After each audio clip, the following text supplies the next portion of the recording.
caught up with the former vice president in one of his favorite spots, drifting down the South Fork of the Snake River in Idaho.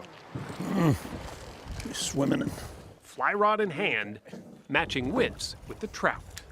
Nice. Got him. What'd you get? 16. Cutthroat. Yeah. No matter what other worries or problems you may have or dealing with, you really focus on what you're doing and put all your other cares aside. They don't count as much when you're out here. Not too long ago, this kind of retirement for Dick Cheney, not far from his home in scenic Jackson Hole, Wyoming, looked pretty iffy. His failing heart used to get almost as many headlines as he did.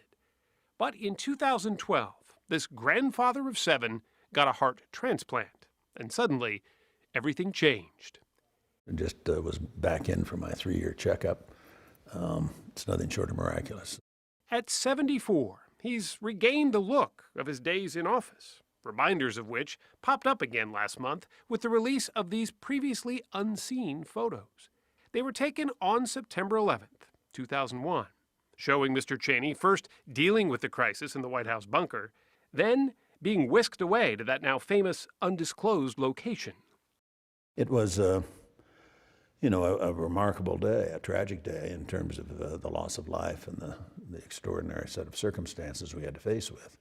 And a day that shaped one of the most controversial vice presidencies in history. How'd that day change you personally? Not from a policy standpoint, but change you?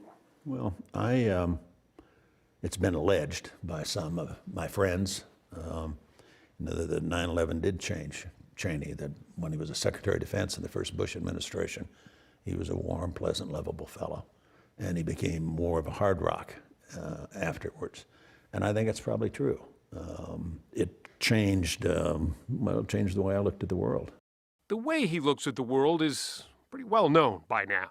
Dick Cheney is unapologetically hawkish.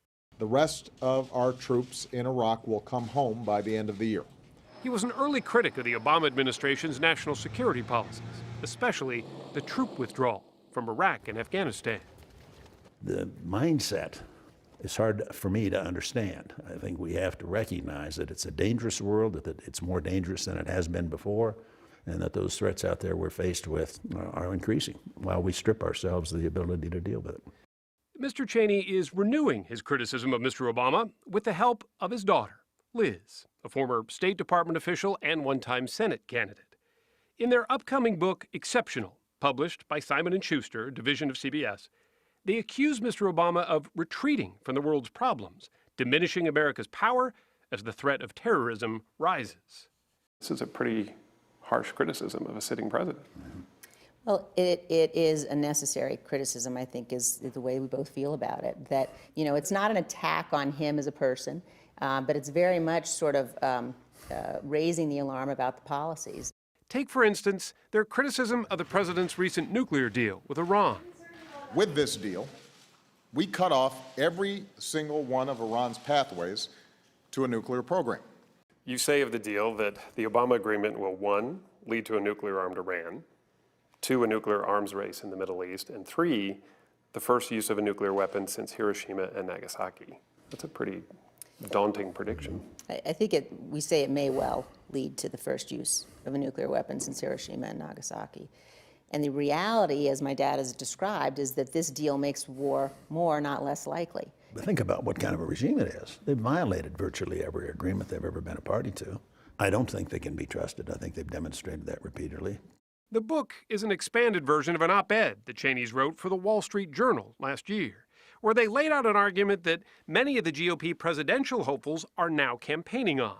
That the rise of the Islamic State is Mr. Obama's fault. Barack Obama became president and he abandoned Iraq. ISIS was created because of the void that we left. Are you really laying the spread of ISIS at the president's feet? I think the spread of ISIS was a direct result of the vacuum that was created when the Obama administration withdrew all forces from Iraq. We turned our backs on Iraq. We had Iraq in good shape. By the time we left office, even Obama said as much. Initially, it was President Bush who agreed to a troop withdrawal deadline, although he did so reluctantly. Iraq's Prime Minister, Nouri al-Maliki, had objected to the idea of any U.S. troops staying beyond 2011. Well, you talk about the problem being that there was no stay-behind force, that some would argue that the real problem was that we went into Iraq in the first place. Well, I'm well known as somebody who strongly defended that. I thought it was the right thing to do, and I still believe that. It wouldn't change anything. No. Indeed, there was a widespread support at the time, and it was justified. That support was based largely on the administration's argument that Iraq possessed weapons of mass destruction, an argument that later proved to be wrong. That false premise became a key issue in Mr. Obama's 2008 presidential campaign. Does the president get any credit for trying, while still recognizing the sacrifice that was made, trying to end two wars that have gone on even longer than you thought they would go on? Does he get any credit for trying to end that? Well, I gave him credit, for example, when they got Osama bin Laden, I think. But you don't end a war. If you end a war just by walking away from it, that's victory for the other side. Some of his fellow Republicans, however, are uneasy with the intelligence policies the Cheneys want the next president to bring back, including the enhanced interrogation techniques that a Senate panel deemed torture. First of all, it wasn't torture. The waterboarding, for example, torture, that was the most egregious thing we did, supposedly, in the enhanced interrogation program. It was the most significant source of intelligence for us that we absolutely had to have, and that was on Al-Qaeda, how big they were, where they were, who their leaders were, what their plans were, and so forth. All of that came out of enhanced interrogation.